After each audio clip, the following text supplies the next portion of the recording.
Hello dear students, GCC with Rashi sir में आप सभी का स्वागत है। आइए एक प्यारा प्रश्न है आपके स्क्रीन पर। यहाँ दिया गया है कि एक्स स्क्वायर माइनस 9 का शून्य ज्ञात करना है। बहुत ही प्यारा सवाल है और ऐसे सवाल आपके एग्जाम में रहते हैं और इस तरह से कोई भी सवाल हो तो आप कितने आसानी से कर लेंगे। आइए मैं आपको सिखाता हूँ, आइए सीखने का प्रयास कीजिए। चलिए यहाँ लिखा हुआ है हल, क्या लिखा हुआ है तो यहाँ लिखा हुआ है एक्स स्क्वायर माइनस 9 हमको निकलना है शून्य, तो बराबर में आपको प्यार से 0 डाल देना है। अब करना है क्या है कि देखिए इधर में एक्स स्क्वायर है, अब ये 9 जो है अब बराबर के बाद में जाएगा तो इधर माइनस है तो इधर क्या बनेगा प्लस। चलिए प्लस हमने लिख दिया 9। अब देखिए एक्स स्क्वायर हटेगा तो क्या चढ़ेगा रूट हो जाएगा, तो रूट अंडर कितना हो जाएगा 9। अब इस 9 का वर्गमूल कितना होगा रूट 9 का, तो इसका जो वर्गमूल हो जाएगा वो कितना हो जाएगा प्लस से माइनस क्या हो जाएगा 3। तो यही आंसर हो जाएगा। ऐसे भी सवाल आपके एग्जाम में रहते हैं। अगर एक और मैं आपको इसी तरह का एक और प्यारा सवाल बता दूं, जैसे अगर मान लीजिए कि आपके एग्जाम में दे एक्स स्क्वायर माइनस 3 और इसका बोल दे कि आपको शून्य ज्ञात करें। एक्स स्क्वायर माइनस 3 का शून्य के ज्ञात करें, शून्य के ज्ञात करें, तो आप इसे भी ऐसे ही बनाएंगे, बस प्यार से यहां लिख देंगे एक्स स्क्वायर माइनस 3 बराबर क्या हो जाएगा 0। पहले थोड़ा हल लिख लेते हैं, तो ये बनेगा एक्स स्क्वायर माइनस 3 बराबर क्या हो जाएगा 0। अब क्या करना है एक्स स्क्वायर, अभी मैंने आपको बताया जो इधर माइनस में है बराबर के बाद में जाएगा तो क्या बनेगा प्लस बनेगा, तो ये प्लस 3 हो गया। अब x जो होगा स्क्वायर हटेगा तो क्या चढ़ेगा रूट चढ़ेगा, तो रूट 3 हो जाएगा। अब 3 का वर्गमूल नहीं निकलेगा तो हम क्या करेंगे, इसके पहले प्लस माइनस का साइन होता है, ये ध्यान रखना है। तो x बराबर जो हो जाएगा प्लस का रूट 3 कमा माइनस का रूट 3, यही आपका आंसर हो जाएगा। तो ऐसे भी प्रश्न देखने को मिल सकते हैं। दो तरीके से प्रश्न ऐसे आएंगे, एक तो एक का वर्गमूल आसानी से निकल जाएगा और एक जो होगा जो आपका वर्गमूल नहीं निकलेगा। तो वर्गमूल नहीं निकलेगा तो आपको घबराने की जरूरत नहीं है। आइए और एक और प्यारा सा प्रश्न देखते हैं। आगे का जो सवाल है ये कह रहा है कि द्विघात समीकरण x square minus 2x minus 3 बराबर 0 को गुणनखंडन विधि से हल करें। चलिए बनाते हैं, देखते हैं ये हल हो रहा है कि नहीं हो रहा है। चलिए यहां हल लिखेंगे और लिखेंगे क्या जो दे रखा है, क्या दे रखा है x square minus 2x minus 3 और बराबर में क्या है 0। अब हमको गुणनखंडन विधि से हल करना है, तो ये विधि पहले आपको अच्छे तरीके से पता होना चाहिए। विधि क्या है, तो फर्स्ट इंटू लास्ट करते हैं, प्रथम और आखिरी को गुना करेंगे। तो देखिए एक्स स्क्वायर की गुना माइनस 3 से करेंगे तो माइनस 3x स्क्वायर हो जाएगा। अब आपको ऐसे लिख देना है और इसको दो अंकों में तोड़ देना है। ऐसे तोड़ना है कि जिसका गुणनफल होना चाहिए -3। ध्यान से सुनिए, जिसका गुणनफल होना चाहिए -3, जोड़ने या घटाने पर बीच वाले जो अंक है उनके बराबर होना चाहिए। तो चलिए सोचते हैं, अगर हम 3 में गुना करें 1 से तो 3 एकम 3 हो जाएगा, सही है।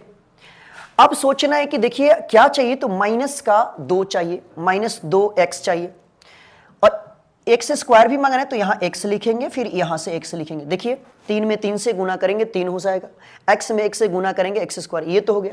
लेकिन यहां पर एक माइनस है और मुझे माइनस भी चाहिए, तो माइनस के लिए मुझे क्या करना होगा, तो देखिए पहले यहां ध्यान देंगे। ये देखिए ये है माइनस में 2x मंगाना है, तो जो बड़ा है ना उसके पहले माइनस और जो छोटा है उसके पहले प्लस लिखिए।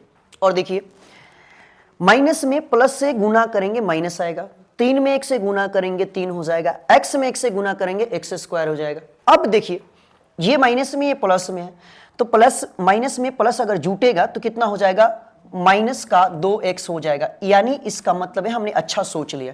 अब इसको ऐसे ही उठा करके यहां रख देना है, आपको कुछ नहीं करना है, उठा करके रख देना है। ये देखिए x square minus 2x minus 3 बराबर क्या हो जाएगा, सॉरी ये तो मुझे यहां लिखना पड़ेगा ना, एक्स स्क्वायर माइनस 3x, देखिए इसको उठा कर लिखना है 3x और प्लस का क्या लिखना है, प्लस का 1x लिखना है।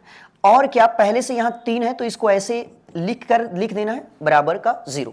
चलिए अब क्या है, अब इसमें से ऐसा कॉमन निकालना है जो दोनों को भाग दे दे। x अगर निकालते हैं आप, x कॉमन निकालते हैं तो एगो x बच जाएगा और माइनस x कट जाएगा तो 3 हो गया।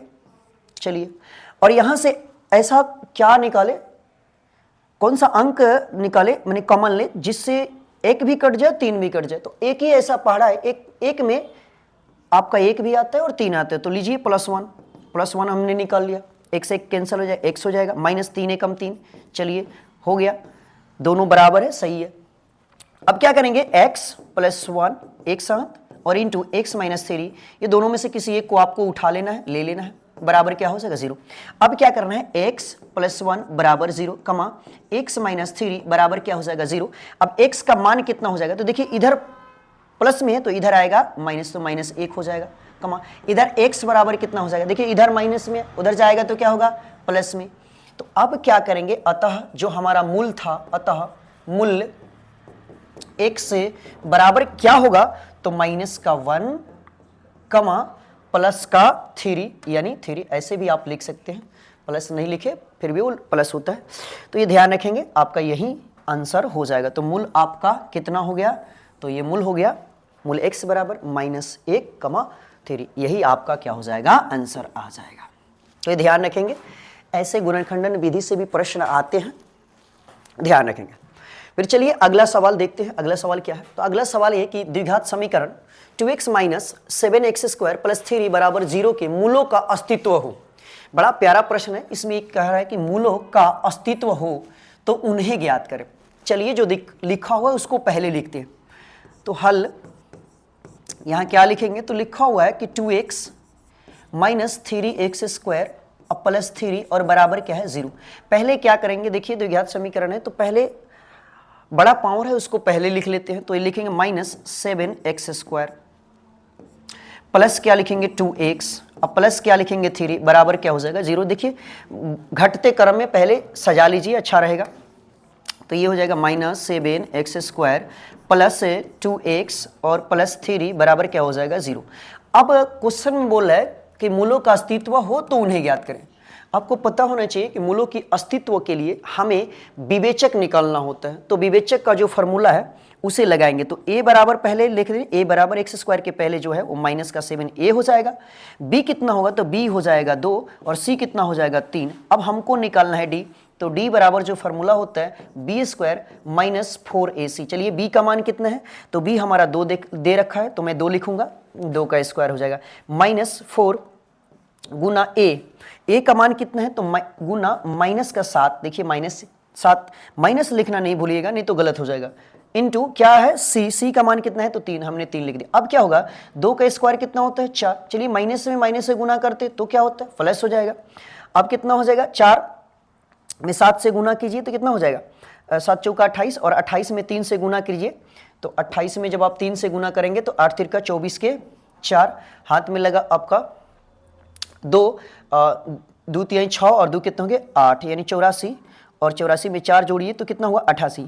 क्या है कि अगर d का मान पॉजिटिव है इसका मतलब मूलों का अस्तित्व है। तो आप एक यहां लिख लेंगे कि चूंकि d बड़ा है 0 से, इसीलिए कह सकते हैं कि मूलों का अस्तित्व है, मूलों का अस्तित्व है एवं मूल जो होगा मूल वास्तविक